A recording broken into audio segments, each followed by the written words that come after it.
سب سے پہلے جب انسان کے دن کا آغاز ہوتا ہے تو وہ شیطان نیک آدمی کو اپنے جال میں پھنساتا ہے. اور وہ کیسے؟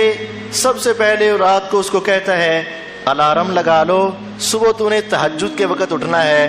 وہ کہتا ہے ٹھیک ہے، موبائل کو کھولا، الارم سیٹ کرنے لگا.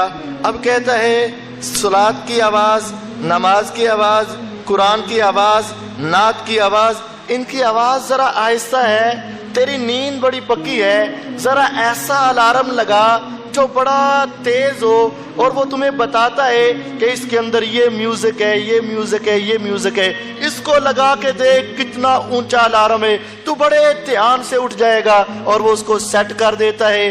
دن کا آغاز ہوتا ہے، اللہ کی رحمتوں کے نزول کا وقت ہوتا ہے، اور اس کے موبائل پر سائرن اور موسیقی جلتی ہے اور وہ اللہ کو ناراض کرتی ہے.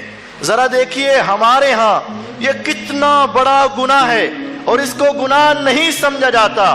ہر نیک آدمی اب اس گناہ کے اندر ملوث ہے کہ اپنے موبائل پر سائرن لگاتا ہے، الارم لگاتا ہے، موسیقی کی آواز لگاتا ہے. تہجد کا وقت ہے، رحمتوں کے نزول کا وقت ہے، اور اس کے موبائل سے ایسی آواز نکل رہی ہے کہ جس کی وجہ سے اللہ ناراض ہو رہے ہیں اور اس کی وجہ سے عذاب کی وعیدیں سنائی جاتی ہیں. برسوں کا نمازی ہے لیکن اس کے موبائل میں جو بیل بج رہی ہے اور جو ٹون چل رہی ہے وہ کتنے بڑے جرم والی ہے، کتنے بڑے گناہ والی ہے. اور اگر آپ اس کو روک دیں گے تو وہ حیران ہو کے پوچھے گا قاری صاحب اس کا بھی گناہ ہوتا ہے؟